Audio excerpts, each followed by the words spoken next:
Louvado seja o Senhor. Quero cumprimentar os irmãos com a graça e a paz do Senhor. Muito bom ver o Laura, Giana. Que alegria, que felicidade. Você acha melhor colocar isso aqui? Só um minutinho, irmãos. Oi, acho que vai melhorar agora. Beleza, ótimo. Tá puxadinho. Irmãos, é sempre um privilégio poder compartilhar a palavra com a igreja. É uma honra muito grande. Os irmãos abriram essa possibilidade, né? E então comecei a conversar com o Senhor, tentando discernir aquilo que o Senhor queria falar conosco. E o Senhor tem falado coisa ao meu coração a respeito dessa expectativa ardente que nós temos com relação à segunda vinda do Senhor. O Senhor tem falado isso muito ao meu coração. Então hoje a gente vai meditar um pouquinho, bem de leve, em algumas coisas relacionadas à escatologia. Para quem não sabe, escatologia vem de uma palavrinha, são duas palavrinhas gregas, né, escatos, que as últimas coisas, e logos, né, conhecimento. Então significa o estudo das últimas coisas, ou conhecimento das últimas coisas. Quando a gente está falando de escatologia, a gente está falando da consumação dos séculos, quando o Senhor, Ele cumprirá o seu propósito de forma plena, e aí todos nós veremos a manifestação plena do reino de Deus. A gente tem muitas coisas, né, muitas palavras, muitas profecias, e estudar sobre isso é algo que aquece muito o coração. Não vou falar de nada aqui que seja divergência ou que seja nada relacionado, por exemplo, à tribulação ou ao milênio, porque esse não é o objetivo. O objetivo é falar daquilo que é unânime em relação a todas as visões de Apocalipse. Nós vamos falar, na verdade, sobre a segunda vinda do Senhor, alguns aspectos relacionados a isso, e da ressurreição dos mortos, que é a expectativa que todos nós aqui temos. Beleza, meus queridos? Então vamos lá.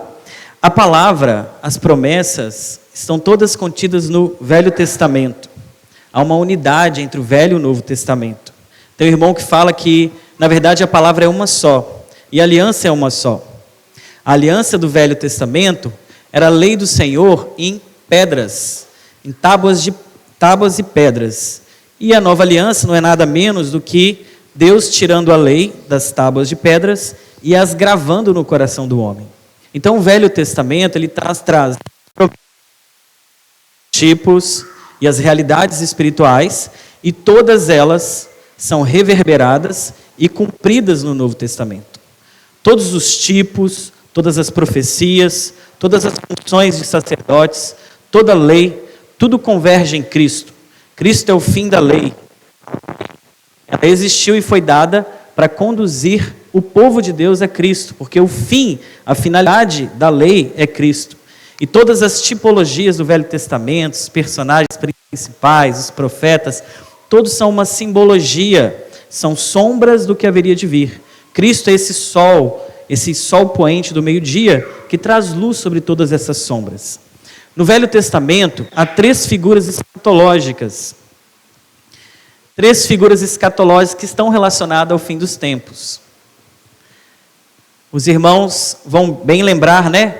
Você tem três figurinhas. A primeira delas é o Messias, o Cristo, ou o Rei Davídico. E em português, fazendo uma transliteração, significa o ungido de Deus. Essa é uma primeira figura escatológica. Nós temos uma segunda figura escatológica que diz respeito ao Filho do Homem. Quem é esse Filho do Homem? Está em Daniel 7. Nós temos uma terceira figura escatológica, que é do servo sofredor. O servo sofredor está em Isaías 3. O Filho do Homem está em Daniel 7. E o filho de Davi, o rei davídico, o Cristo, o Messias, está disperso em muitos textos, mas principalmente em Isaías 11. E essas três figuras escatológicas, não há, quando a gente vai ler esses capítulos, não há uma ligação direta do texto. O texto do Velho Testamento, que traz essas três figuras escatológicas, ele não relaciona. E o judeu, ele não sabia correlacionar essas três figuras. Nós vamos aqui, com a graça do Senhor, tentar correlacionar elas. Mas o fato é que muitos irmãos, teólogos, estudiosos, muito piedosos no Senhor, foram estudar a literatura judaica, rabínica, do século I para trás, para saber se havia algum rabino judeu relevante que tivesse correlacionado essas três figuras. E não existe literatura judaica que correlaciona essas três figuras. O judeu não sabia dizer qual é a relação do Davi, do rei davídico, do Messias, do Cristo, do ungido, com o servo sofredor, qual era a relação dele com o Filho do Homem. Então, quando a gente vai ler alguns trechos do Novo Testamento, a gente às vezes não consegue discernir algumas coisas ali. Mas então a gente vai pontuar um pouquinho sobre esses três, as características deles, e depois ver como Cristo relacionou isso em sua missão. Então vamos lá. O rei davídico, ele está, se alguém quiser abrir, ele está principalmente no capítulo 11. Eu vou resumir aqui para os irmãos, para a gente conseguir passar rápido, eu não vou ler todos os textos que são grandes. Mas o que diz esse capítulo 11 de Isaías com respeito ao Cristo? Diz assim, que aquele rei davídico, ele é o herdeiro real ao trono de Davi. E ele é retratado nesse texto de Isaías 11. O profeta Davi, o que ele vê? Ele vê uma árvore que simboliza a genealogia de Davi, como que caída morta ao chão. E de repente dessa árvore, um galho morto começa a brotar um novo rebento, um novo galho. E esse novo galho, ele é o herdeiro real de Davi. E aí a palavra vai dizer que com relação a esse novo galho, a esse rebento, o profeta vai dizer assim: o Espírito do Senhor repousará sobre ele, dando a ele sabedoria, compreensão e conhecimento, permitindo a esse rebento que governasse com justiça e equidade. A missão principal desse rei davídico é ser um rei justo. E ele não apenas governaria com retidão, como ele teria até poderes sobrenaturais. Pois o texto diz assim, que ele castigará a terra com a vara de sua boca e destruirá o ímpio com o sopro dos seus lábios. E o resultado, segundo Isaías 11, do reinado desse rei davídico, do ungido, do Cristo, o resultado será um tempo de paz e bem-aventurança sobre a terra. A maldição, a natureza será removida. Por quê? Porque no texto diz que o lobo habitará com o cordeiro, o leopardo se deitará com o cabrito, o leão e o cevado juntos, e uma criança pequenina as guiará. A terra, diz ali o texto, se encherá do conhecimento do Senhor, como as águas cobrem o mar. E a partir disso, isso importará na salvação dos gentios, pois está escrito que naqueles dias, na raiz de Jessé, referindo-se a Cristo, o rebento de Davi, será um estandarte, uma bandeira para todos os povos, e a ele as nações buscarão, e a sua habitação será gloriosa. Então você vê que aqui você tem a figura de um rei esplendoroso, um rei glorioso, que vai governar com a justiça a terra. Mas não há nessa passagem nenhuma descrição de um profeta simples, humilde, que nasceu em Nazaré, que ajudava, que curava, que ensinava, que fazia contraposição aos fariseus. Nesse texto não há nenhuma relação com aquele homem simples, sem beleza alguma, que nasceu em Nazaré e curava, expulsava demônios. E também não há nenhuma relação com o verbo de Deus que se fez carne e habitou entre nós. Essa figura pré-existente, divina, aqui em si não tem essa relação. Então, toda a ênfase desse rei davídico está em ser um rei vitorioso, um rei glorioso, que importará na derrota dos ímpios e estabelecerá um reino de justiça e paz. E é assim que os judeus, ao tempo de Jesus, tinham suas expectativas messiânicas. Na cabeça de um judeu daquela época, a ideia é que quando o Messias surgisse, ele seria um rei esplendoroso, que libertaria Israel do governo político de Roma. Então, quando Jesus se manifestou e começou a curar, e seu ministério tornou-se público, era muito difícil para um judeu perceber naquele homem que ele era o rei esperado. E com isso em mente, a gente consegue entender um pouco a perplexidade de João Batista. Porque João Batista também tinha essa expectativa como judeu. Só que Jesus estava ensinando o povo, porém havia um rei ali, Herodes, que era um rei de iniquidade, e que ele governava representando Roma. Então, como poderia Jesus ter esse Messias, esse rei, se Herodes Antipas estava governando e João Batista estava preso?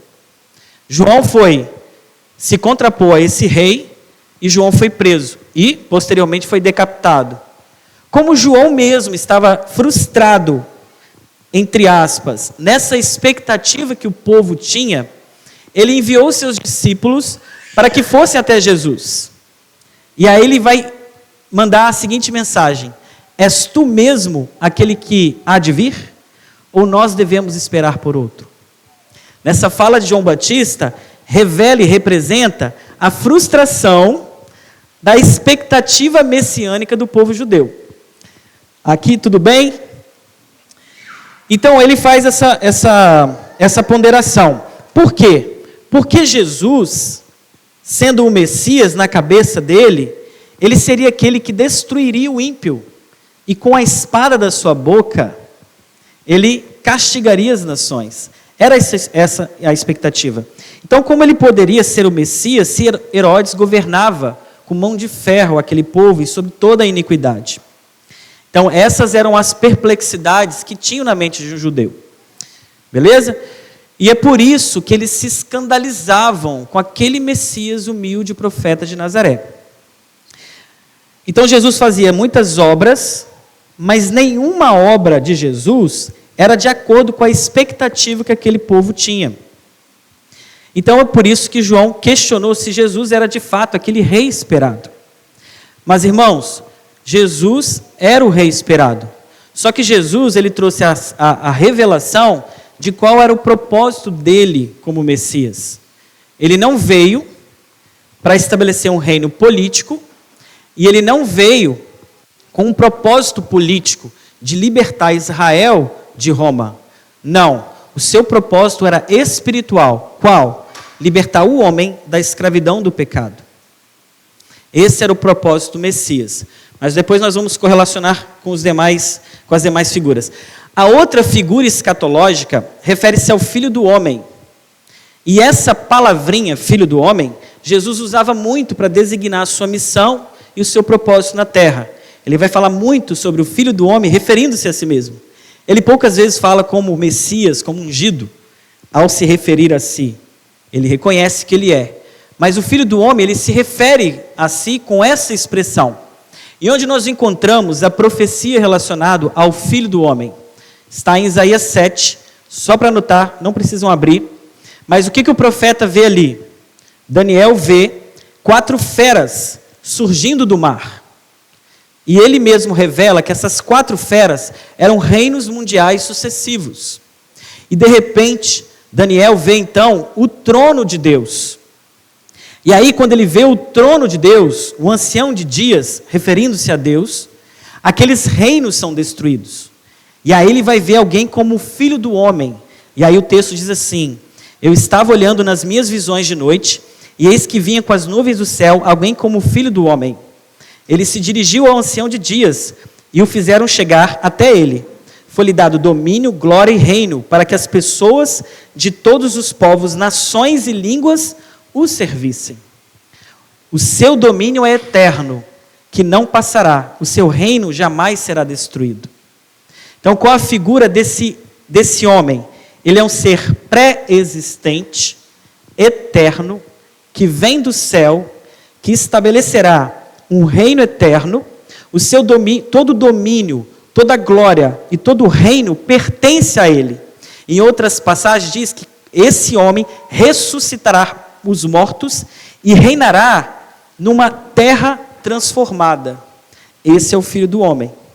Você vê que a figura de Daniel 7, essa figura escatológica, é ainda mais gloriosa do que o Cristo, o Messias. Mas são coisas diferentes. Por exemplo, o Messias é filho de Davi. Já o Filho do Homem, ele é um ser sobrenatural. O Messias surge como um homem dentre os homens, porque ele é da raiz genealógica de Davi. Agora, o Filho do Homem não, ele vem do céu, ele é eterno, e o seu reino, o seu domínio é eterno. O Messias governa um reino de paz e justiça. E o Filho do Homem ressuscita os mortos e reina numa terra transformada. Meus irmãos, todas essas profecias diz respeito a Jesus. Cristo é o Filho do Homem, Cristo é o Messias. Mas vamos falar aqui de uma terceira figura escatológica.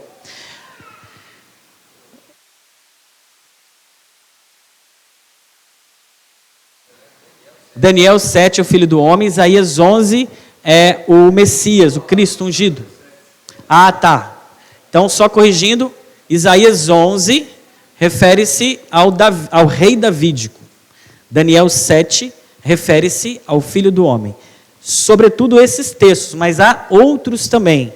Mas esses são os principais, com relação a esses personagens escatológicos.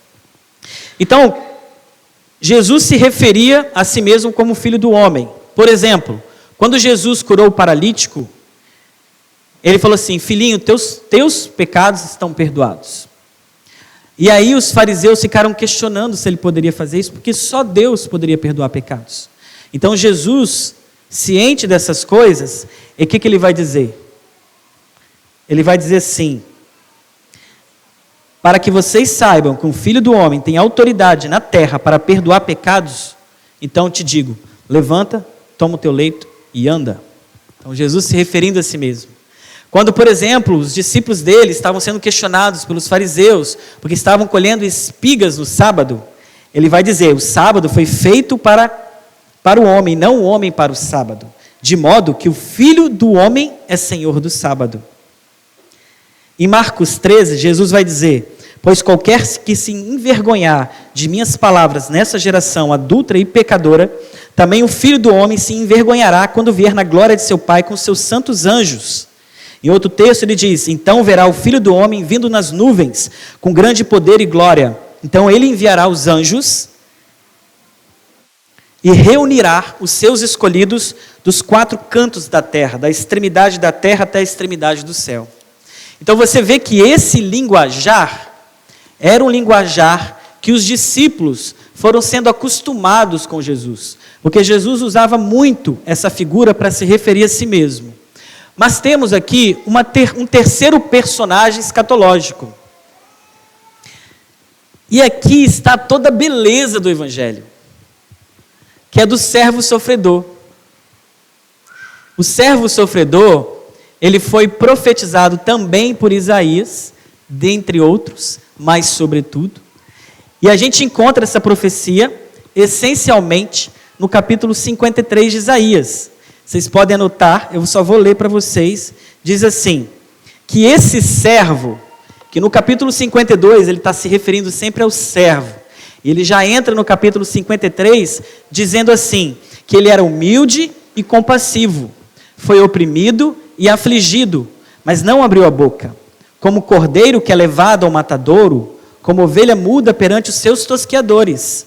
Ele foi oprimido e marcado pelo sofrimento. Não tinha forma ou formosura para que olhássemos para ele. Não tinha beleza para que os desejássemos. Ele foi cortado da terra dos viventes, atingido pelas iniquidades do teu povo, contado entre os malfeitores. Fizeram sua sepultura entre os ímpios. Seus sofrimentos foram imerecidos, vicários, substitutivos. Ele foi ferido por nossas transgressões, ele foi morto por nossas iniquidades. O castigo que nos trouxe a paz estava sobre ele, e por suas pisaduras fomos sarados. O Senhor fez cair sobre ele nossas iniquidades. Ele foi atingido pela transgressão do seu povo. Ele se faz oferta pelo pecado, homem de dores, e que sabe o que é sofrer, e fará com que muitos sejam considerados justos. Então a primeira coisa a ser notada é que nada nesse texto se refere ao Filho do Homem, e nada nesse texto se refere ao rei davídico. Mas de fato, meus queridos irmãos, essas três figuras, elas se referem a Cristo. Cristo, ele é o servo sofredor. Cristo, ele é o Filho do homem. Cristo, ele é o Messias. Mas como pode Cristo ser o servo sofredor, ser morto, impotente, pelo poder político da época, se ele iria castigar o povo com a sua boca? Como ele pode ser aquele rei eterno, se ele nasceu de José e Maria em Nazaré, e esse homem foi castigado pelas nossas transgressões? Era uma perplexidade, era inconcebível se imaginar que o Filho do homem fosse o servo sofredor, fosse um homem sem beleza, cortado entre nós, morto. Então o judeu tinha essa dificuldade. Como pode ser o Messias aquele que fere com a sua boca a terra e destrói o ímpio com o sopro de seus lábios e ao mesmo tempo o servo sofredor? Então, Jesus, ele reúne em si essas três figuras. Mas aqui está o que escatológico. Jesus ressignificou essas coisas. Porque a vinda do Messias não foi uma só, foram duas.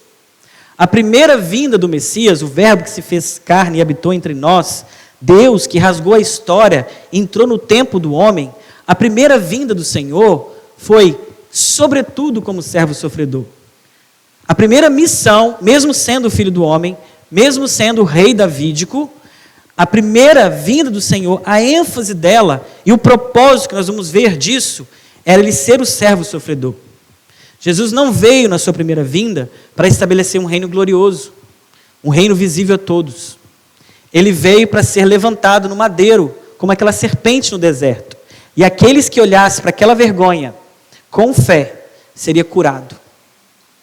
A primeira vinda do Senhor foi, sobretudo, como servo sofredor.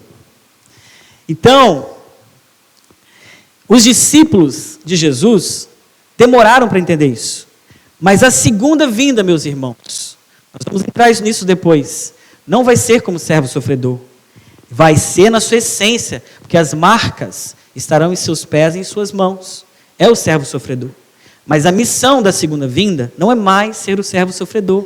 Porque conforme está escrito em Hebreus 9, ele não vai vir mais para salvar pecados. Ele vai vir para aqueles que o esperam.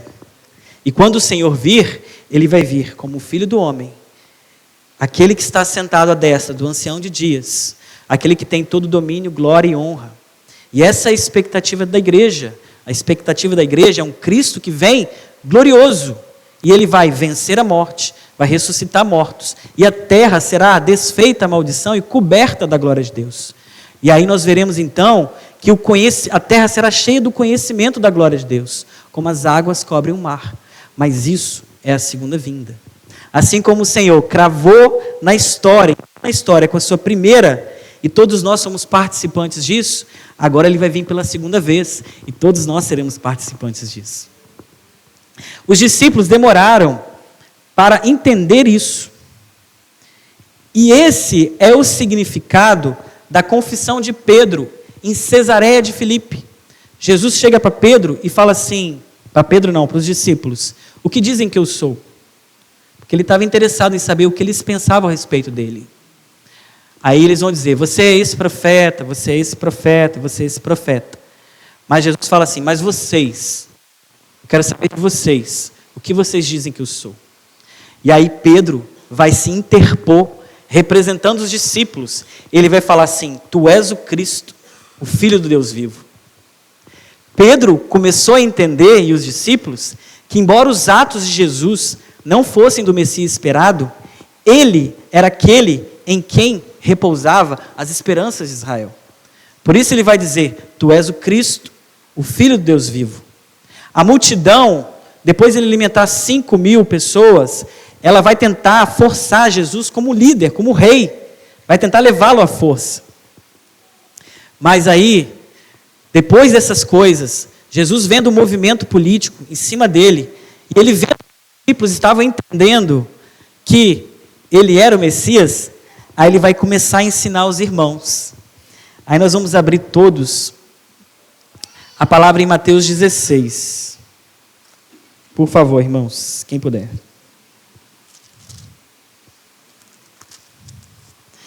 Mateus.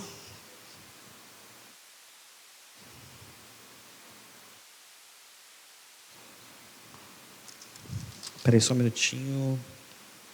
Mateus 16, a partir do 13. Aqui o contexto, então, é esse, né? Deles se movimentando, esse movimento para forçar Jesus como líder, como rei. E os discípulos haviam confessado aqui, ó, a partir do 13, né? Indo Jesus para a região de Cesareia de Filipe, perguntou a seus discípulos: quem os outros dizem que é o Filho do Homem? Agora ele está dizendo: sou o Filho do Homem. O que eles dizem respeito ao Filho do Homem? Aí eles responderam: uns dizem que é João, outros dizem que é Elias, outros Jeremias, etc. 16. Simão faz a confissão dele: o Senhor é o Cristo, o Filho de Deus vivo. Então Jesus afirmou: bem-aventurado é você, Simão Barjona, porque não foi carne nem sangue que revelaram isso a você. Também eu lhe digo. Aí beleza. Então no 21, a partir desse contexto, está ali, né? 21, Jesus disse assim: desde esse tempo, só uma pausa. Isso aqui, essa expressão, desde esse tempo, ela tem uma importância, porque é um divisor de águas no ministério de Jesus. Desde esse tempo, Jesus começou a trazer um ensino para eles, e vai enfatizar esse ensino ao longo de todo o discipulado.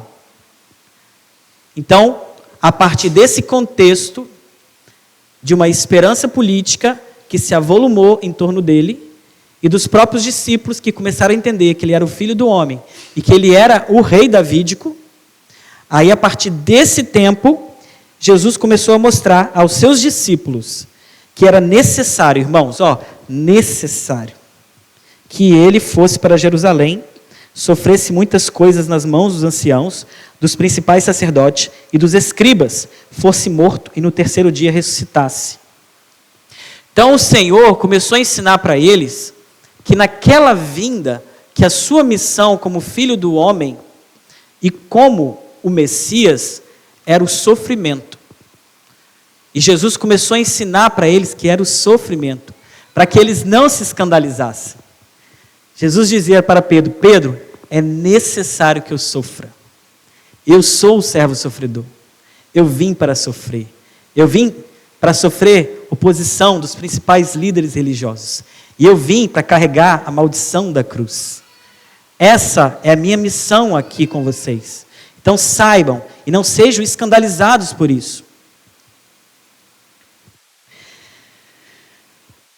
Então, Jesus aqui, ele uniu duas coisas aparentemente contrapostas.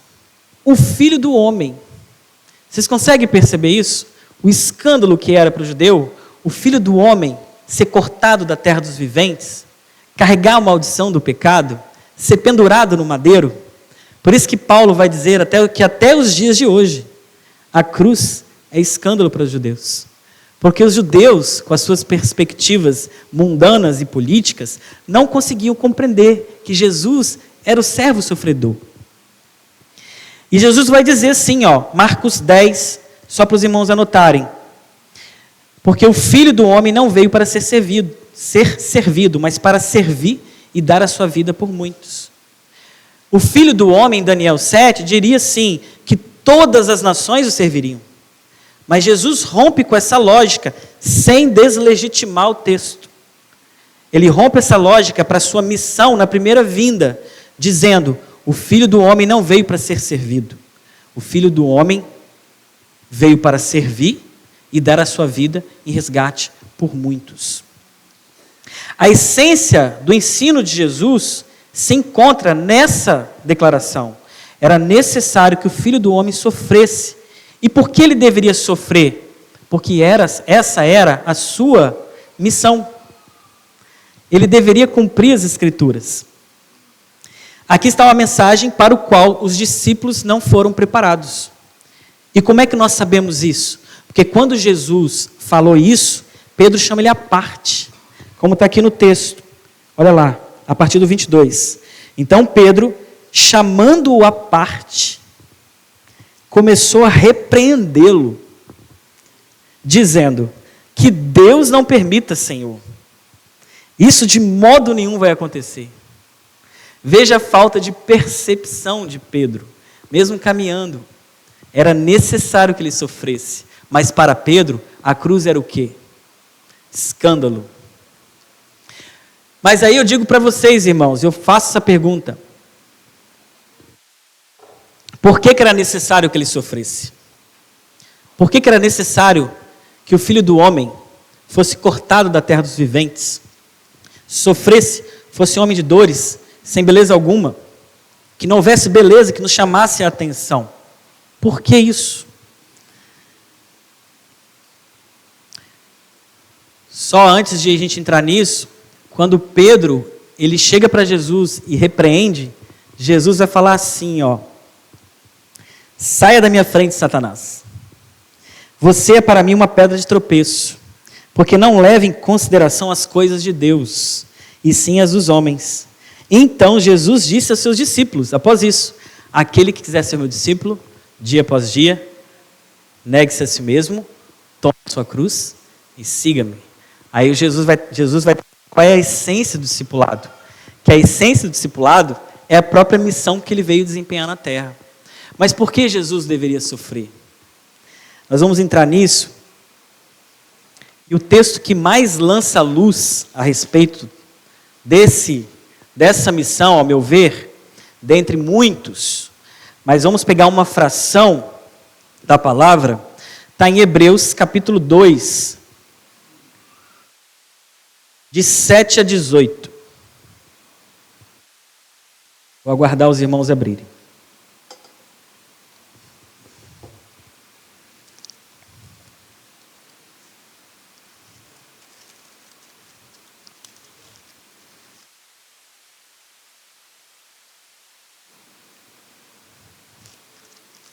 Hebreus capítulo 2.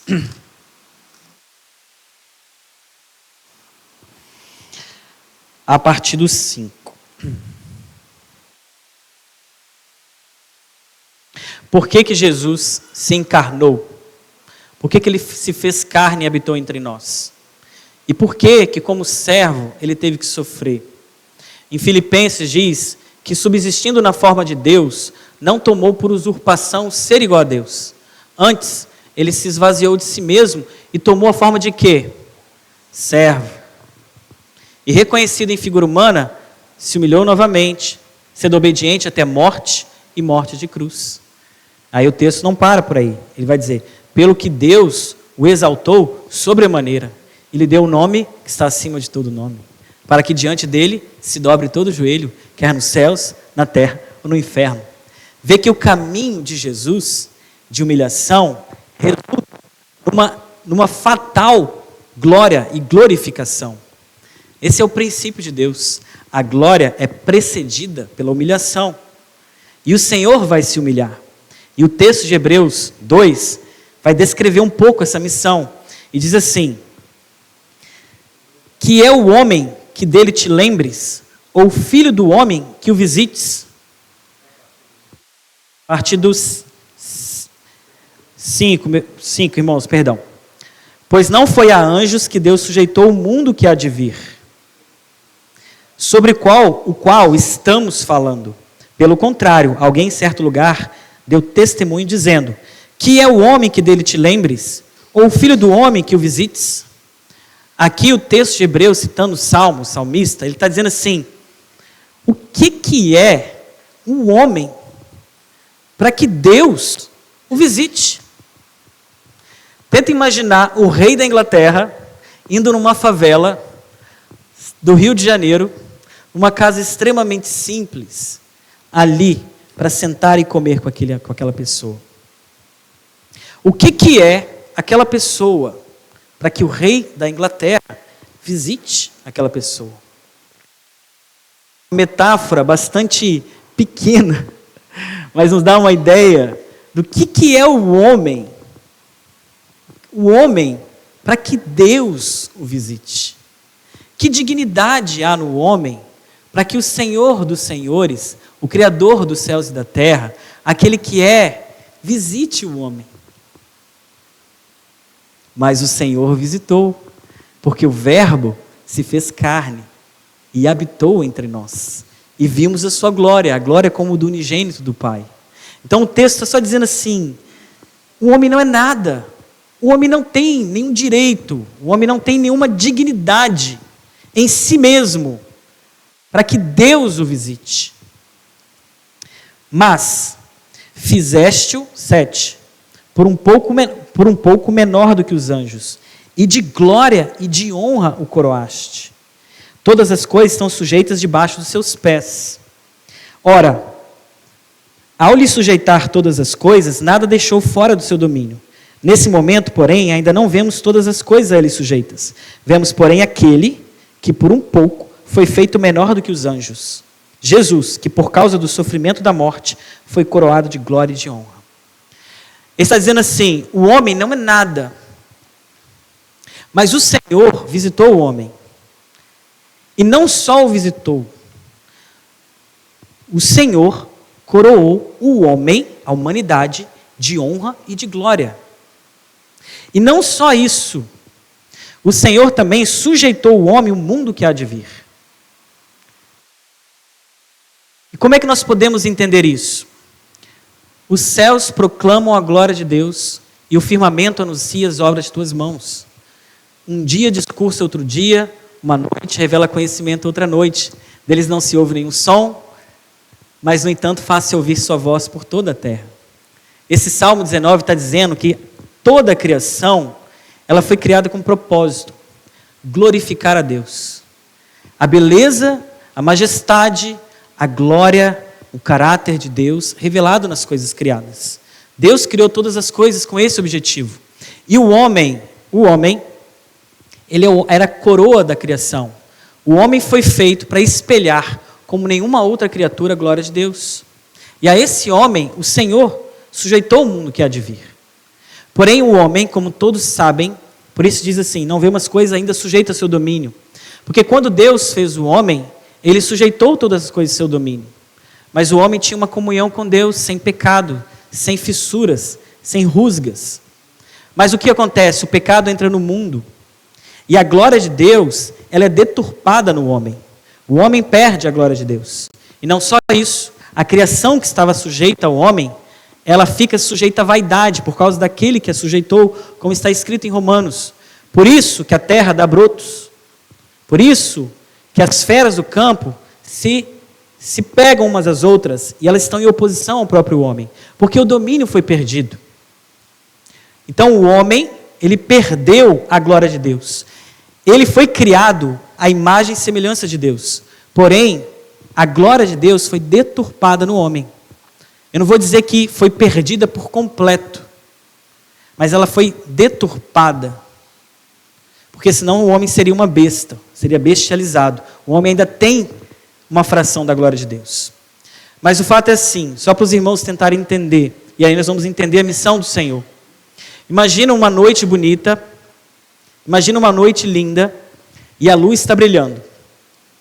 E você naquela noite, você está andando e você vê uma poça de águas cristalinas.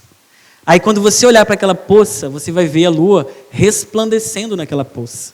E você vai ver a beleza da lua.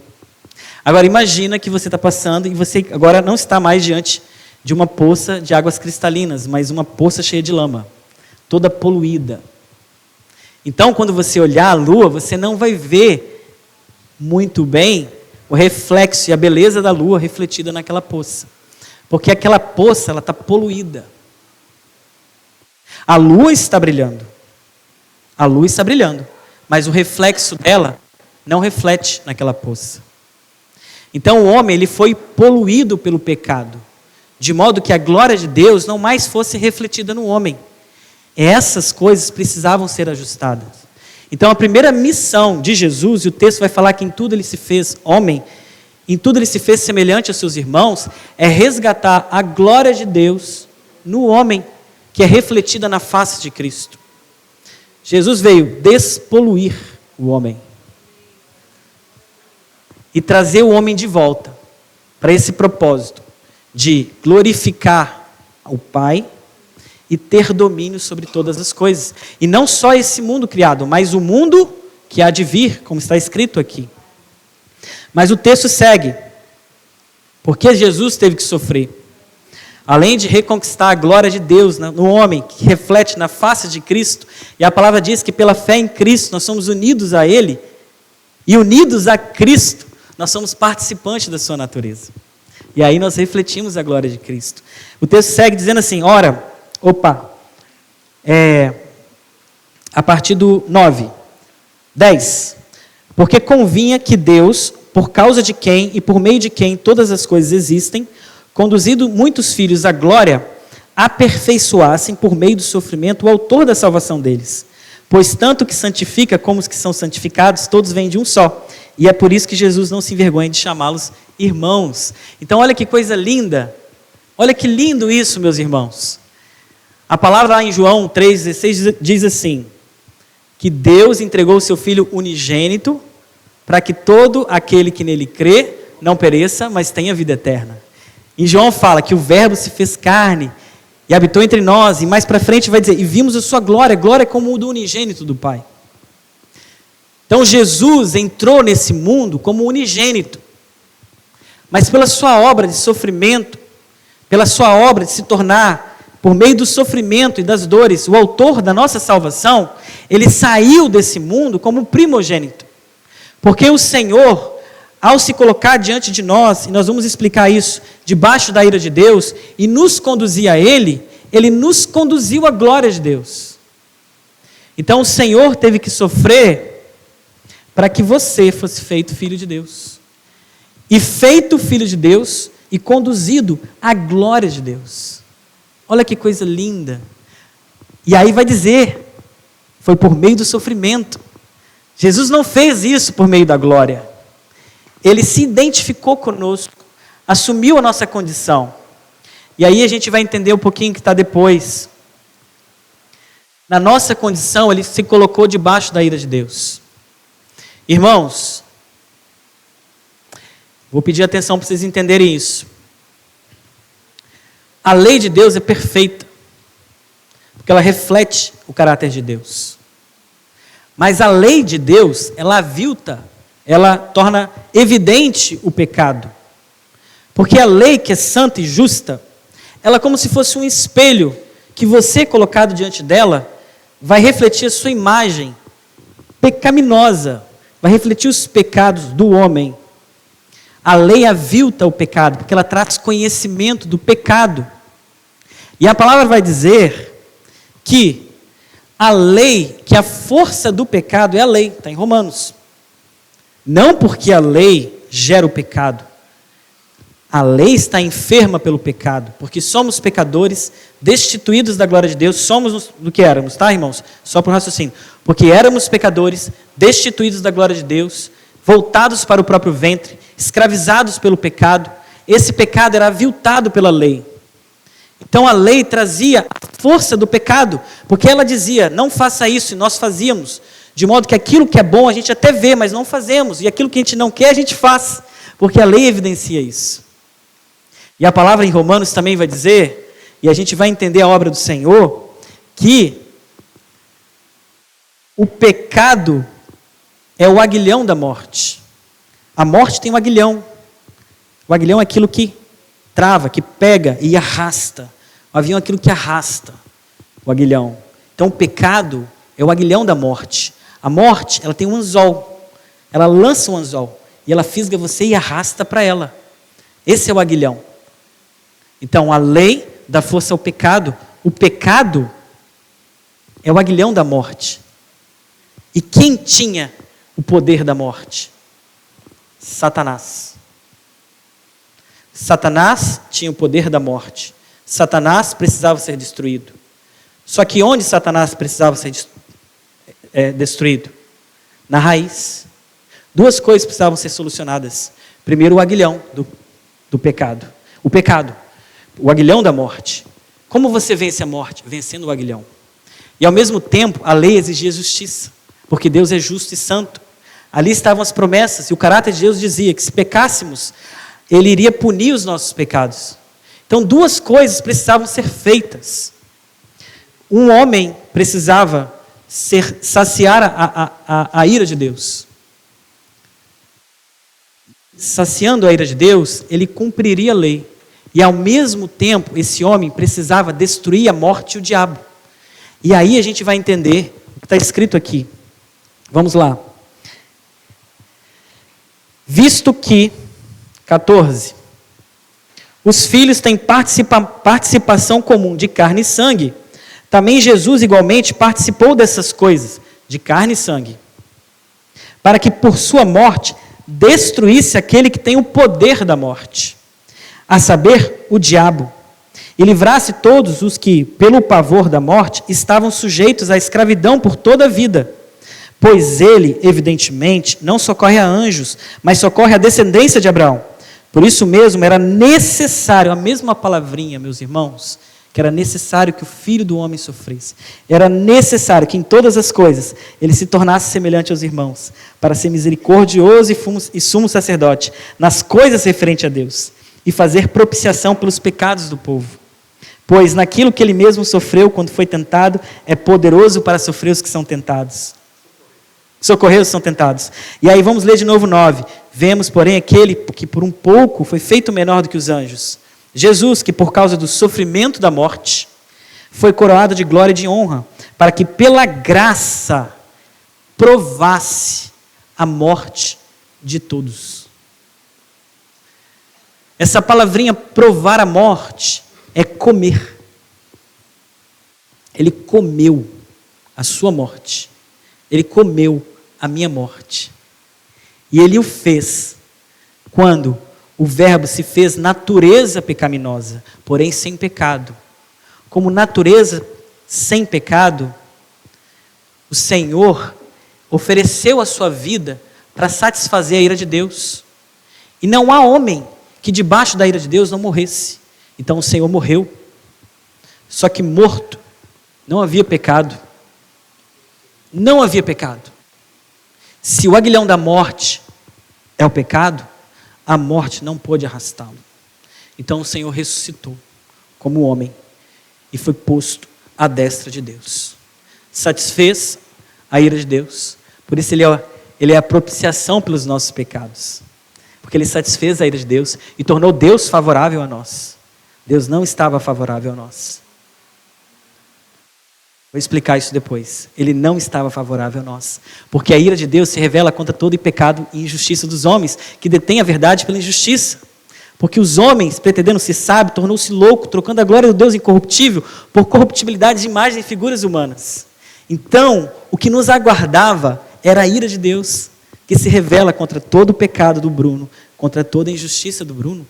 Mas esse pecado foi posto debaixo do servo sofredor.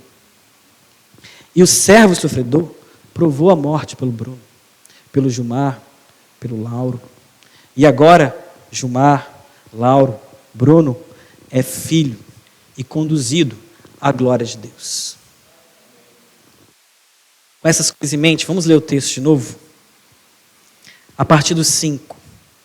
Pois não foi a anjos que Deus sujeitou o mundo que há de vir.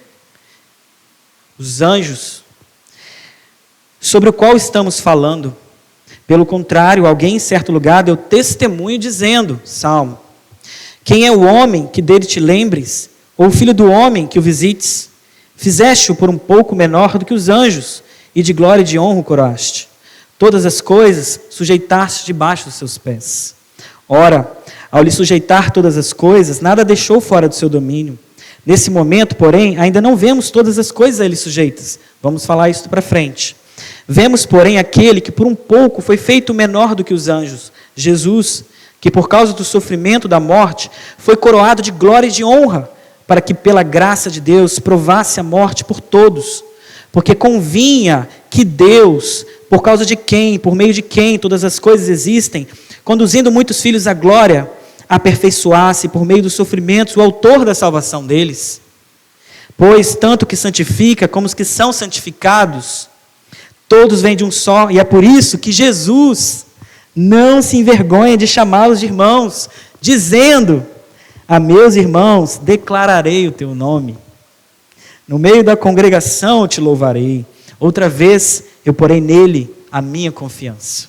E ainda, eis aqui estou eu e os filhos que me deu. Visto, pois, que os filhos têm participação comum de carne e sangue, também Jesus igualmente participou dessas coisas, para que por sua morte destruísse aquele que tem o poder da morte, a saber, o diabo, e livrasse todos os que, pelo pavor da morte, estavam sujeitos à escravidão por toda a vida. Pois ele, evidentemente, não socorre a anjos, mas socorre a descendência de Abraão. Por isso mesmo era necessário que em todas as coisas ele se tornasse semelhante aos irmãos, para ser misericordioso e fiel sumo sacerdote nas coisas referentes a Deus, e fazer a propiciação pelos nossos pecados. Pois naquilo que ele mesmo sofreu quando foi tentado, é poderoso para socorrer os que são tentados. Na sua primeira vinda, o Senhor veio com a sua missão de servo sofredor. E ele não veio para ser servido, ele veio para servir e dar a sua vida em resgate de muitos. O Senhor veio como servo sofredor e se igualando a nós, descendo no mais baixo nível da iniquidade do homem, porém sem pecado. O Senhor nos dignificou com toda a honra e toda a glória dele, nele. Então o Senhor, ele resgatou no homem a glória de Deus, conduziu muitos filhos à glória de Deus, e além disso, ele destruiu o diabo. Ele deu uma facada no coração do diabo, destruindo o pecado. Romanos diz que Jesus julgou o pecado na sua carne. Porque ele pegou o pecado de todos nós, botou na sua carne e ofereceu como sacrifício vivo, santo e agradável a Deus. E é por meio dele, somente por meio dele, que nós temos vida. E não é pouca vida, é vida em abundância. Na primeira vinda, o Senhor veio como servo sofredor, sendo o filho do homem, sendo o rei davídico. Mas na segunda vinda, irmãos, ele não vem mais para salvar pecadores, Hebreus 9. Mas ele vem para aqueles que o esperam. Segunda vinda, quero ler só alguns textos e depois eu vou entrar no nosso segundo ponto. Os irmãos estão tranquilos? Dá para ir mais um pouquinho? Como é que tá? Posso parar e compartilho depois. Dá para ir? Cansados? Vamos lá? Então beleza.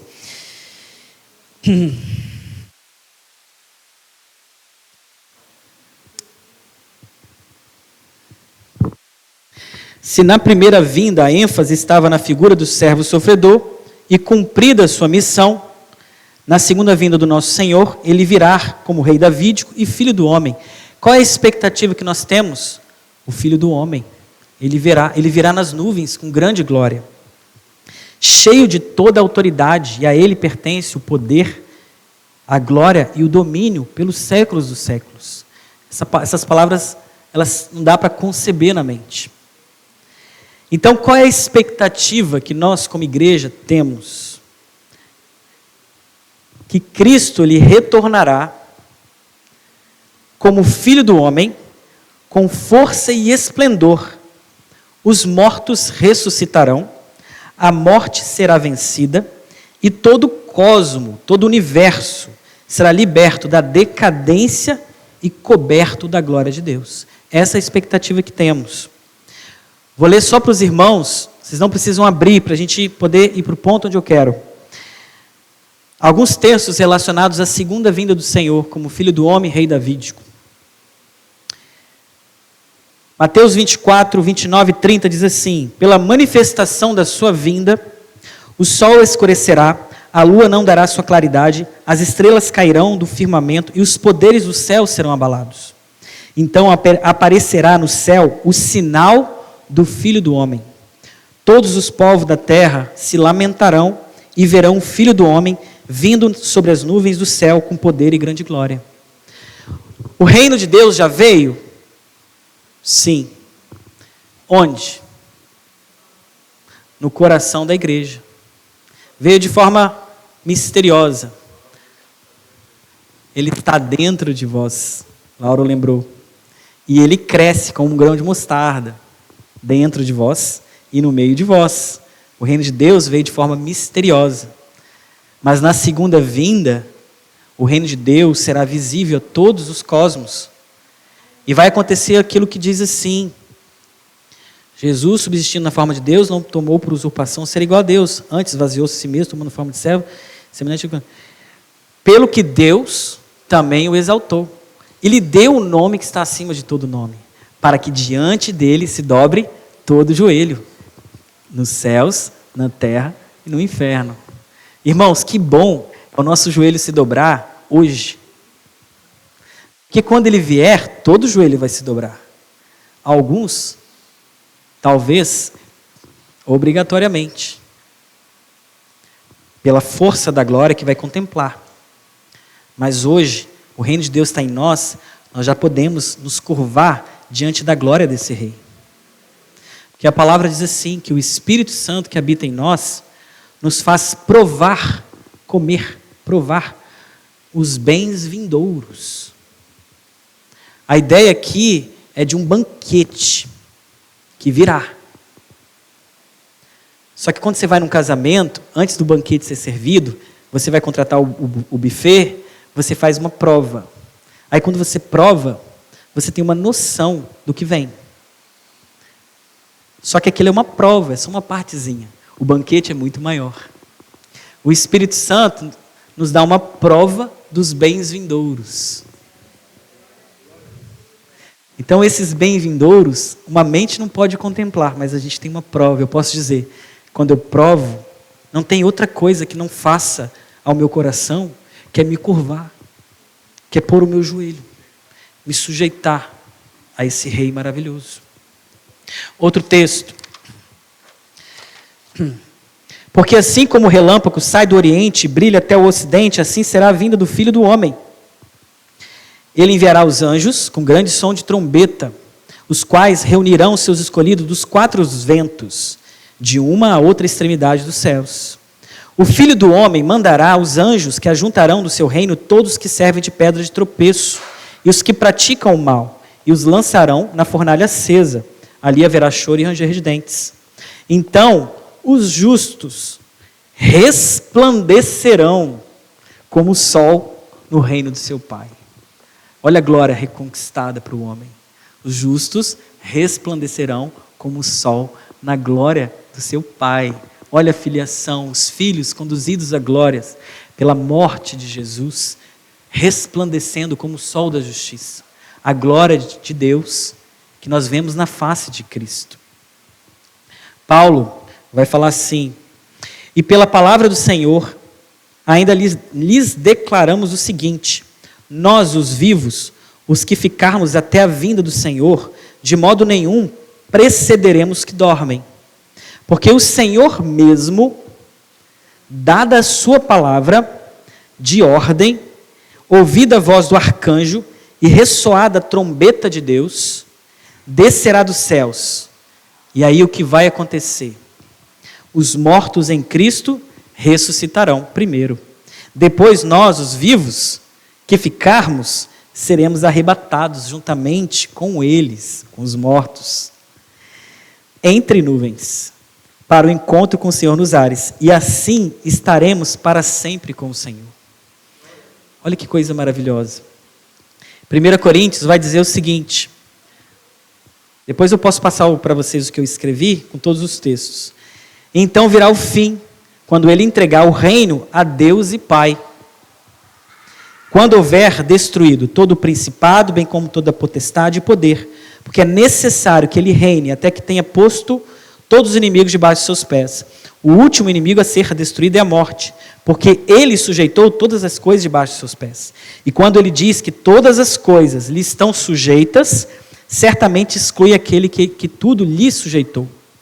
Deus, né? Quando, porém, todas as coisas lhe estiverem sujeitas a Cristo, então o próprio Filho também se sujeitará àquele que todas as coisas lhe sujeitou, o Pai, para que Deus seja tudo em todos. Não é maravilhoso isso, meus irmãos? Olha que expectativa gloriosa. Os filhos que resplandecerão como o sol da justiça, esses filhos, nesses filhos, Deus será tudo em todos. Olha que promessa maravilhosa.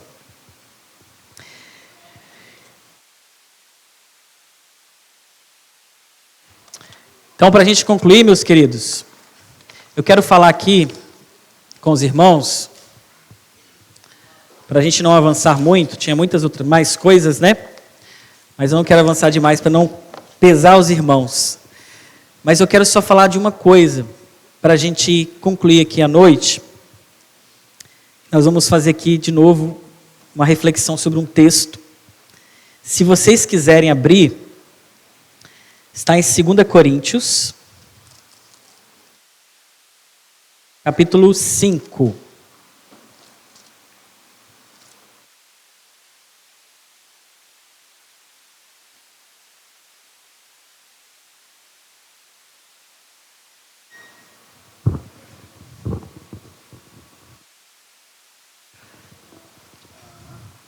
Segunda Coríntios capítulo 5. Diante dessas coisas, como devemos nos portar? Diante de tudo isso, o Senhor vai voltar com grande glória, o Filho do Homem, entre as nuvens, os mortos ressuscitarão, aqueles que estiverem vivos serão arrebatados, e Deus será tudo em todos. Como devemos nos portar diante dessa expectativa? Como que vislumbrar essas coisas deve impactar a nossa vida hoje? Qual o efeito prático disso em nós? Quero ler um texto com os irmãos, 2 Coríntios 5.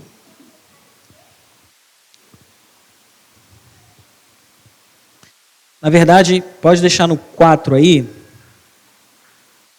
a partir do 18.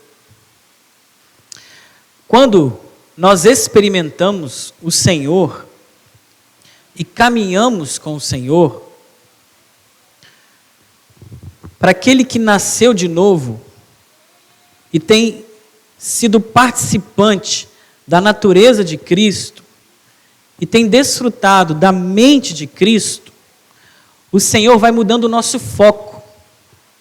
Porque veja bem, nós vivemos essa vida comum, mas estamos debaixo de uma gloriosa expectativa.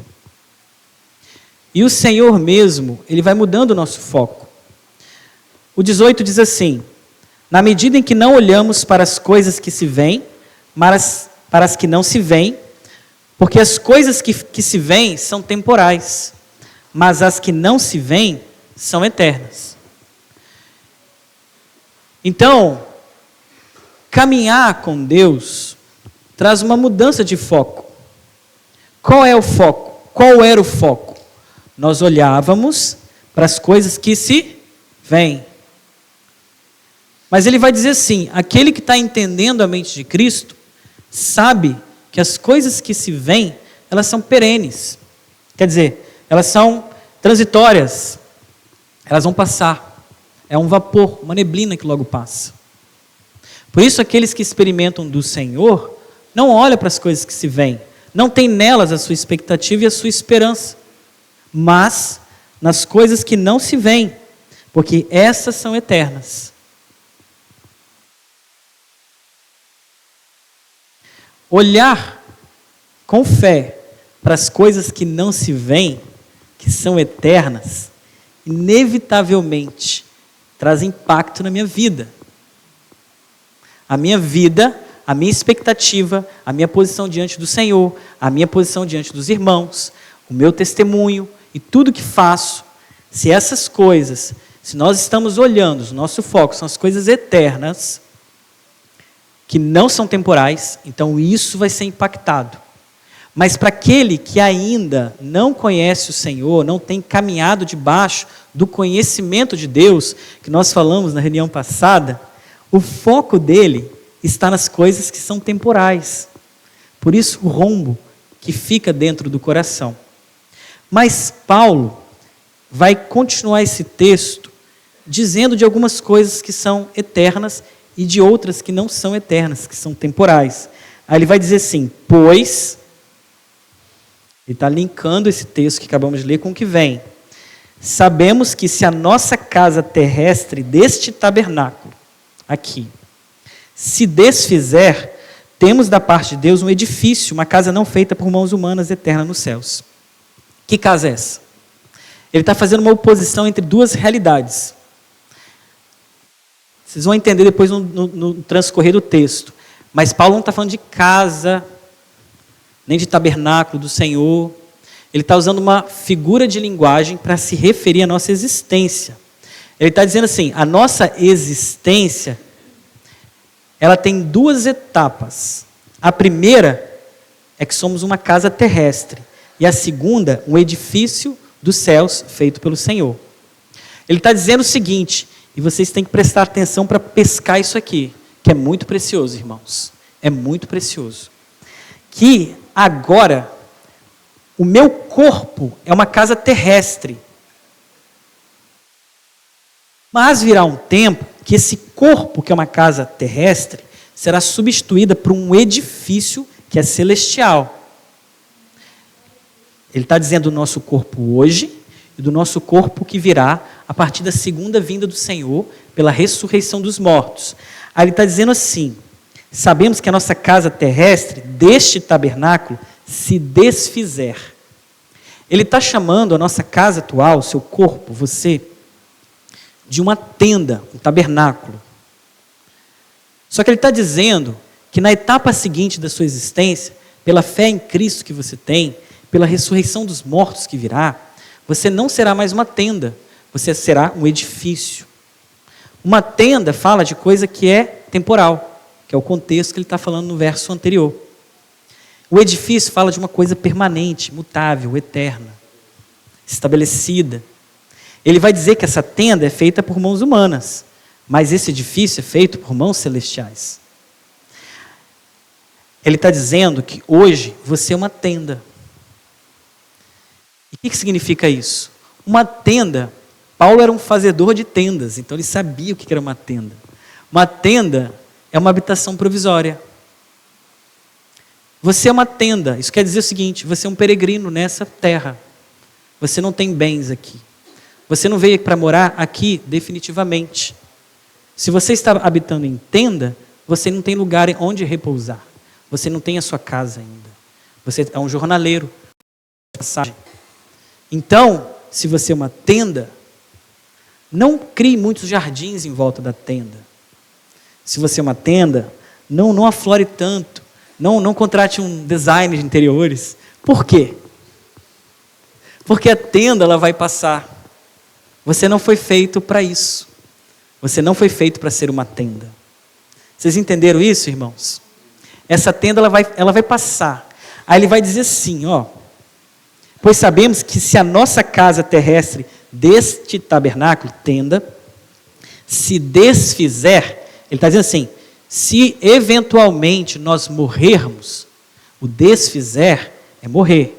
Porque pode ser que o Senhor volte e nós não experimentemos a morte, seremos arrebatados e seremos um edifício.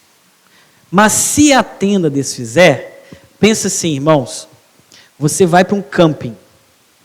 Nesse camping você arma a sua tenda. Chega um momento que você precisa ir embora do camping. O que você começa a fazer? Você começa a tirar os pontinhos ali. Aquela tenda vai se desfazendo. Então, aquela tenda está bonita. Ela alcançou um esplendor, ela alcançou a sua idade, a sua força, o seu vigor. Ela está bonita. Mas depois você vai tirando os pontinhos. Os pontinhos e os pontinhos. Esse é o processo de morte que vai acontecendo lentamente. Ele está dizendo que o nosso corpo é essa tenda que está se desfazendo. Porque a morte, os efeitos dela, ainda agem em nós, a morte física.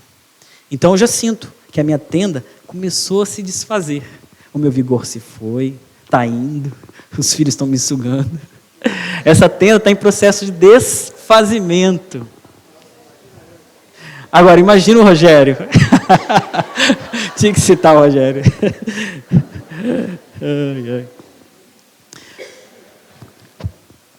Quando essa tenda vai desfazendo, todos os eixos delas vão sendo retirados. Todos os eixos. significa o seguinte: essa tenda ela é terrestre, ela é da terra, e ela foi feita para ser temporal. E quando ela se desfizer, todos os eixos serão retirados. E não vai sobrar nada. Só uma coisa. Uma única coisa vai sobrar dessa tenda. E os irmãos podem abrir para mim, em Romanos 8. Acho que não precisa. Em Romanos 8 diz assim: nem a morte, nem a vida, nem anjos e principados, nada, resumindo, pode nos separar do amor de Cristo. Em Romanos 14 fala assim: quer morramos, quer vivamos, somos do Senhor. Então, quando essa tenda se desfizer, só uma coisa vai sobrar. O quê? A sua relação com Deus. Só isso. Claro que eu não vou estar casado com a Ju, mas nós teremos um vínculo ainda mais íntimo por causa do Senhor, por causa do amor do Senhor. Mas uma única coisa vai sobrar: a sua relação com Deus. Então, meus irmãos, qual é a única herança que você tem? O Senhor. Qual o impacto disso? Buscai em primeiro lugar o reino de Deus. Paulo vai dizer lá: o soldado, ele não se mistura nas coisas dessa vida, mas ele busca agradar aquele que o arregimentou.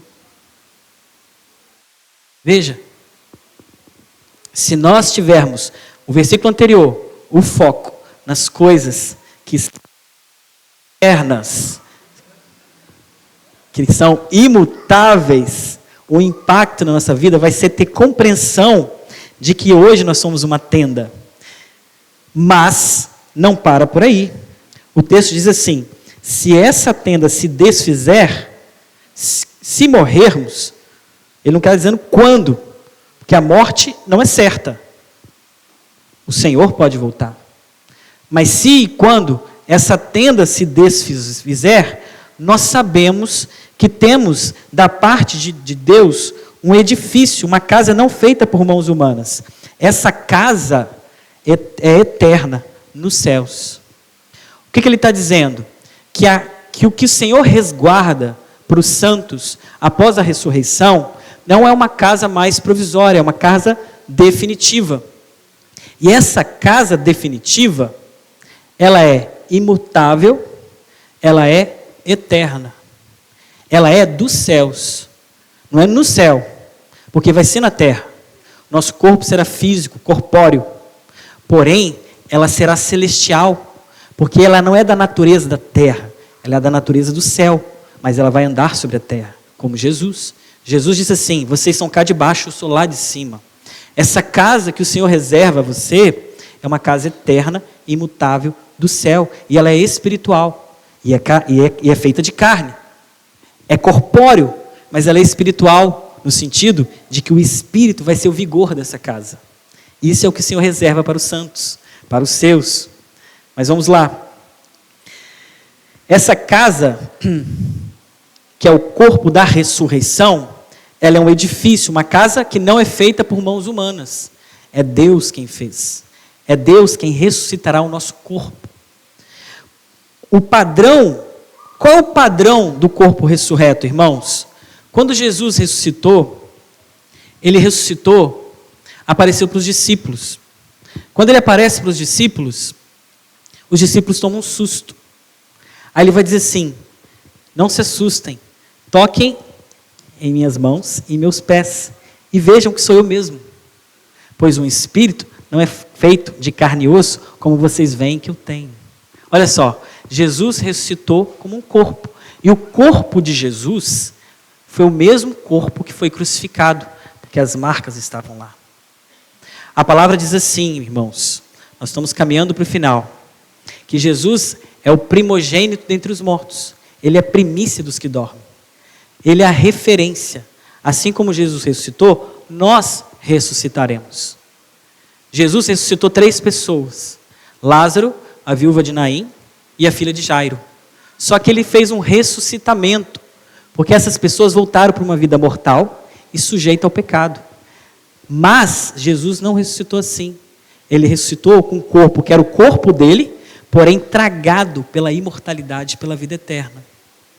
Tem um texto, meus irmãos, que diz assim: Jesus destruiu a morte e trouxe à luz a vida e a imortalidade. Esse edifício que é dos céus é uma vida, um corpo que é mergulhado, engolido, tragado pela vida eterna e pela imortalidade. Jesus disse assim, quando ele foi ressuscitar Lázaro, Marta estava chorando, ele foi consolar, aí ele disse assim, eu sou a ressurreição e a vida. Aquele que crê em mim, ainda que morra, viverá. E aquele que vive e crê em mim, não morrerá eternamente. Lindo isso, meus irmãos. Não é maravilhoso? Não é assim? Me deixa boquiaberto a perfeição da palavra. Esse corpo é casa feita não por mãos humanas, mas ela é eterna nos céus. É um corpo da ressurreição celestial. O corpo da ressurreição será esse corpo físico, ele é espiritual, porque é totalmente dominado pelo Espírito, mas o corpo da ressurreição é um corpo físico, espiritual no sentido de que o Espírito dominará esse corpo totalmente, como o Senhor. De modo que ele será incorruptível e imarcessível. É um corpo que não murcha, que não decai, que não se desfaz como uma tenda, porque é eterno, é imutável, é perene, não feito por mãos humanas, mas feito por Deus. Em 1 Coríntios 20, 23, diz assim, só vou ler para vocês para a gente ir rápido. Mas se de fato Cristo ressuscitou dos mortos, sendo ele as primícias do que dormem, cada um, porém, na sua ordem. Cristo, as primícias, depois os que são de Cristo na sua vinda. Mas aí o texto, irmão, segue dizendo assim, vamos lá. 2. Por isto, neste tabernáculo, nós gememos, desejando muito ser revestido da nossa habitação celestial. Se de fato fomos encontrados vestidos e não nus, pois nós, os que estamos nesse tabernáculo, gememos, angustiados, não porque queremos ser despidos, mas revestidos, para que o mortal seja absorvido pela vida. Entenderam isso, irmãos? O que ele está dizendo assim, que nós que estamos nessa tenda, nós não fomos feitos para isso, para essa tenda que se desfaz, que experimenta a morte que vem vindo no nosso corpo. Esse não é o propósito de Deus, e não foi para isso que Cristo veio como servo sofredor, para que depois, vindo nas nuvens com grande glória, ressuscitasse os mortos. Por isso que nós, que temos experimentado os bens vindouros que o Espírito Santo nos faz provar, nós gememos por dentro. Há um gemido em nós. E esse gemido é um anseio, é um anelo existencial. Eu tenho esse anelo, você tem esse anelo. Qual o gemido que você tem? Ser despido por essa tenda e revestido pelo edifício que Deus fez. Esse é o nosso gemido. E é por isso que nesse tabernáculo gememos, desejando muito, ansiando ser revestido da nossa habitação celestial. Gememos em quê? Durante esse tempo que estamos aqui nessa tenda. Por quê? Porque queremos ser revestidos. Desejamos ardentemente o revestimento. Não é nem o ser despido. Deixa eu tentar explicar. Paulo está usando duas figuras e a gente está caminhando para o final e vale a pena, hein? Paulo está usando duas figuras que é tenda e vestes. Ele fazia tendas. E quem fazia tendas? Quem fazia tenda fazia roupas também. Ele sabia o que ele estava falando e ele usa essas duas figuras para tentar explicar aquilo que é inexplicável. Vai usar figuras de linguagem, porque é difícil falar. Então ele vai usar e vai falar assim, que o nosso gemido é para ser despido de algo, mas não só despido de uma roupa inadequada, referindo-se a essa roupa velha, a essa tenda, mas ser revestido por uma roupa nova, que é feita pelo Senhor. Esse é o nosso gemido. Não só ser despido, morto. Nós não gememos pela morte. não é ser encontrado nu, morto. Nosso gemido é por ser revestido daquilo que vem, daquilo que o Senhor conquistou para nós como servo sofredor. Gememos desejando o revestimento. Gememos por sermos revestidos da habitação celestial, o corpo da ressurreição, que é análogo ao corpo de Jesus. E através desse corpo, o que em parte será aniquilado, porque em parte conhecemos, em parte profetizamos, mas quando vier o que é perfeito, o que em parte será aniquilado. E conheceremos como somos conhecidos. Por que aspiramos à habitação celestial? Não é pela habitação celestial em si, é porque tudo que é em parte a respeito do conhecimento de Deus será aniquilado. E aí nós conheceremos como somos conhecidos por Ele. Nós seremos um com o Senhor. E o Cristo se manifestará em nós. E aí sim, nós seremos saciados. Porque o que nós gememos é pela manifestação do Filho de Deus em nós. E aí seremos esses filhos maduros, esses filhos completos, que está escrito em Romanos, que eu vou ler com vocês, que vale a pena, estamos finalizando. É difícil parar aqui, irmãos, mas vamos lá, Romanos, deixa eu ver se eu anotei aqui, não sei, deixa eu ver daqui. Acho que é 8, vamos lá. Que também fala desse gemido aí. Os irmãos lembram? Acho que é o 8, hein?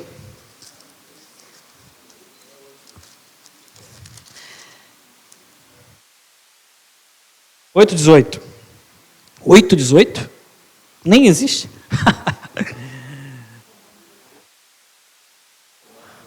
Desculpa, eu abri errado aqui, gente. 8:18, Romanos 8. Vamos lá, está aqui, até anotei, até pichei aqui. Porque para mim tenho por certo que os sofrimentos do tempo presente, desse gemido, nesta tenda que vocês têm e eu tenho, que o sofrimento do tempo presente não podem ser comparados com a glória a ser revelada em nós. A ardente expectativa da criação aguarda a revelação dos filhos de Deus. Pois a criação está sujeita à vaidade. Lembra que nós falamos lá no início? Por causa daquele que a sujeitou, o homem decaído da glória de Deus. A criação está sujeita à vaidade, não por sua própria vontade, mas por causa daquele que a sujeitou, Adão. Na esperança, a criação, está lá, nela, na esperança de que a própria criação será libertada do cativeiro da corrupção, para a liberdade da glória dos filhos de Deus. Porque sabemos que toda a criação, a um só tempo, geme. Toda a criação, tá, irmãos? Nós também. E suporta angústias até agora. E não somente ela, mas também nós, que temos as primícias do Espírito. Igualmente, gememos em nosso íntimo, aguardando a adoção de filhos, a redenção do nosso corpo. Olha que maravilhoso. Porque na esperança fomos salvos. Ora, a esperança que não se vê não é esperança. Pois quem espera o que está vendo? Aí o texto lá de Coríntios vai dizer assim, nós não olhamos para as coisas que se veem, mas as coisas que são eternas. E é por isso, porque nós temos vislumbrado, irmãos, pelo poder do Espírito Santo, as coisas que vêm, nós gememos. Esse é o gemido do nosso corpo.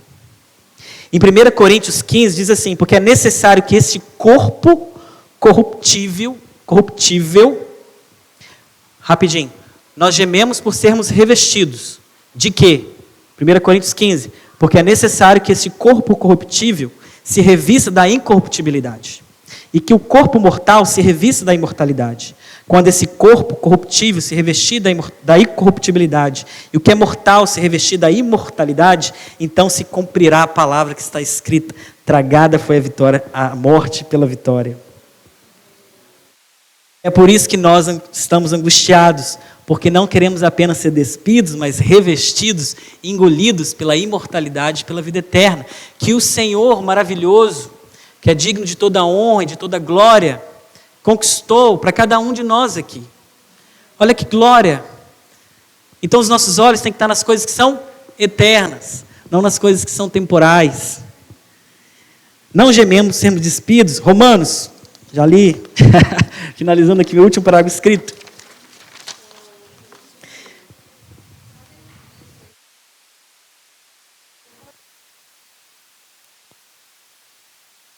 Finalizar. 15. 5.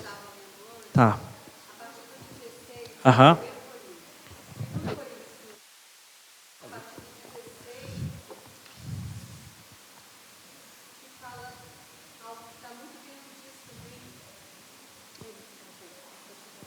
Não? Pode, por favor. Estou só... Qual que é? 16. Textinho aqui da Giana. Por isso não desanimamos, embora exteriormente estejamos a desgastar-nos. Interiormente estamos sendo renovados dia após dia. Pois os nossos sofrimentos, leve e momentâneos, estão produzindo para nós uma glória eterna, que pesa mais do que todos eles. Lindo. Assim fixamos os olhos naquilo que se vê, não naquilo que não no que não se vê, pois o que se vê é transitório, mas o que não se vê é eterno.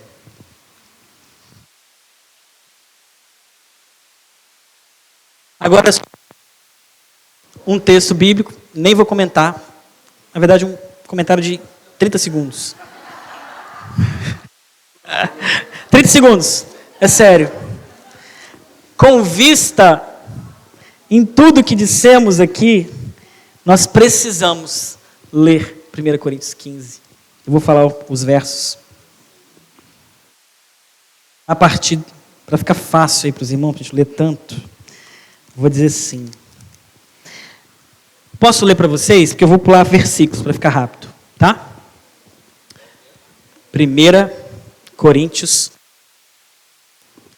E ficar aqui mais perto de vocês, mas não dá. Vamos lá.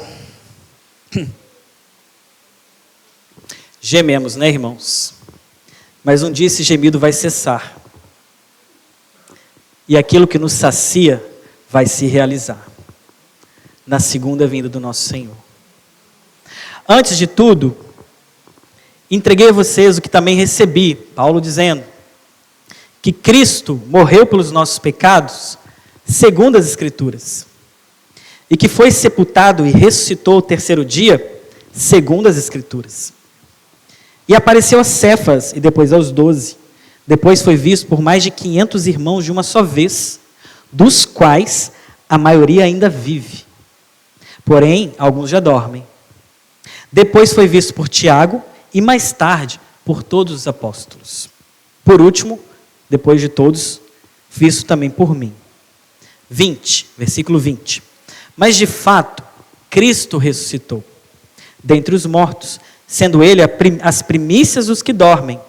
Visto que a morte não veio por um homem, também por um homem veio a ressurreição dos mortos. Porque assim como em Adão todos morrem, assim também todos serão vivificados em Cristo. Cada um, porém, na sua ordem. Cristo, as primícias. Igual ele, irmãos, ele é o modelo. Depois os que são de Cristo, na sua vinda. Então virá o fim, quando ele entregar o reino ao Deus e Pai, quando houver destruído todo o principado, bem como toda a potestade e poder. Porque é necessário que ele reine até que todos os inimigos sejam postos debaixo de seus pés. E o único inimigo a ser vencido é a morte. Mas alguém dirá, como é que mortos ressuscitam? Como é que os corpos virão? Insensato. O que você semeia não nasce se primeiro não morrer. E quando semeia, você não semeia o corpo que há de ser, mas o simples grão, como de trigo ou de qualquer outra semente. O trigo, ele é desse tamanhozinho. Você lança e produz uma árvore. É a mesma figura. Você hoje é esse grão. Esse grão precisa cair na terra e morrer. E desse grão virá o corpo celestial, análogo a essa árvore. Essa árvore tem uma continuidade, porque o grão, a árvore está contida no grão. Algo de você tem uma continuidade com o que há de vir de você. Mas você será muito mais, porque o seu corpo ressurreto será tragado pela vitória e pela imortalidade. Então você não será mais um grão, você será uma árvore. E ele faz essa relação, esse grão cai e morre. E aí vem a árvore, esse corpo celestial. 39. Nem toda a carne é a mesma, porém uma é a carne dos seres humanos, outra dos animais, outras aves e outra dos peixes. 42. Pois assim também a ressurreição dos mortos, semeia-se o corpo na corrupção, ressuscita na incorrupção. Semeia em desonra, ressuscita em glória. Semeia em fraqueza, ressuscita em poder. Semeia no corpo natural, ressuscita em corpo espiritual. Só há corpo natural, há também um corpo espiritual, pois assim está escrito: O primeiro homem, Adão, se tornou ser vivente, mas o último, Adão, é espírito vivificante. O que vem primeiro não é o espiritual, e sim o natural. Depois vem o espiritual. 50. Com isso quero dizer, irmãos, que a carne e o sangue não podem herdar o reino de Deus, nem a corrupção herdar a incorrupção. Eis que vou lhes revelar um mistério. Nem todos dormiremos, mas todos seremos transformados, num momento, no abrir e fechar de olhos, ao ressoar da última trombeta. A trombeta soará, os mortos ressuscitarão incorruptíveis, e nós seremos transformados, porque é necessário que este corpo corruptível se revista da incorruptibilidade, e que o corpo mortal se revista da imortalidade.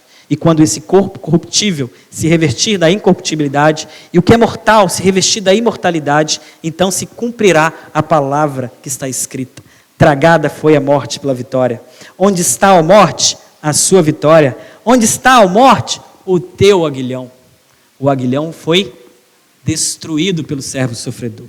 O aguilhão da morte é o pecado, e a força do pecado é a lei. Graças a Deus que nos dá a vitória por meio do nosso Senhor Jesus Cristo.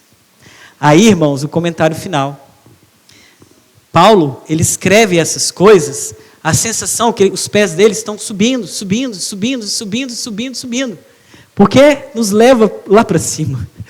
Mas aí ele vai dizer no finalzinho: portanto, meus amados irmãos, sejam firmes, inabaláveis e sempre abundantes na obra do Senhor, sabendo que no Senhor o trabalho de vocês não é em vão.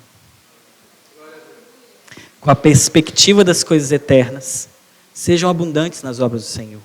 Buscar em primeiro lugar o reino de Deus. Sabe qual é o legal disso tudo? Uma vez eu compartilhei isso no grupo caseiro do Vitão, lá atrás, que eu cheguei assim, Vitão tinha compartilhado o capítulo 15, eu fui compartilhar o 16, eu falei, poxa, Vitão falou do 15, eu vou falar do 16. Só coisas práticas, né? Muito mais gostoso falar do 15. Mas aí o Senhor me falou, com vista ao capítulo 15, viva as coisas comuns da vida. Viva isso aqui, ó, a oferta para os cristãos da Judéia, a forma como se relaciona com sua esposa, a forma como se relaciona com os deveres sociais, essas coisas que parece que é como se Paulo estivesse indo lá para as nuvens, de repente ele volta para a terra, ops, espera aí, tem muita coisa aqui na terra, então vamos fazer as coisas aqui. Então, meus queridos, é a palavra que eu queria deixar para vocês. Nós gememos. A vida cristã, ela é uma expectativa maravilhosa pelo que há de vir, porque Cristo vem. E ao mesmo tempo, é um gemido. É um gemido, porque nós aguardamos aquilo que vem. Ela é um gemido e ela é uma gloriosa expectativa. Mas, sejamos abundantes na obra do Senhor. Amém.